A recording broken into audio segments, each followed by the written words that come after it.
আমার তো বিপদ আসে কেন। আরেকটা আছে আমার সাথে পরিচিত, ওইটা নামাজ কালাম পড়ে না, তারপরে সে খুব সুখে শান্তি আছে। অনেক সময় এরকম হয় কি হয় না?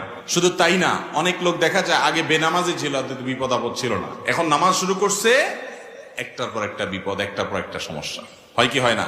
দেখুন, নবী করিম সাল্লাল্লাহু আলাইহি ওয়াসাল্লামের একটা হাদিস আছে, আল্লাহ কাউকে ভালোবাসলে তার কিছু আলামত আছে, মার্কা আছে। আল্লাহ কাকে পছন্দ করেন, কাকে ভালোবাসেন, কিছু পছন্দ, কিছু আলামত আছে। প্রশ্ন হলো, আমি একজন যুবক, আমি সালাত পড়ি, বেশিরভাগ সময় অসুস্থ থাকি, আল্লাহ কেন আমাকে বেশি বিপদের মুখে ফেলেন?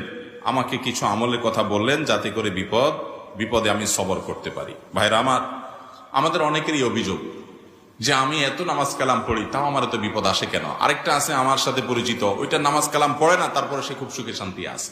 অনেক সময় এরকম হয় কি হয় না? শুধু তাই না, অনেক লোক দেখা যায় আগে বেনামাজি ছিল, বিপদ আপদ ছিল না, এখন নামাজ শুরু করছে, একটার পর একটা বিপদ, একটার পর একটা সমস্যা। হয় কি হয় না? দেখুন,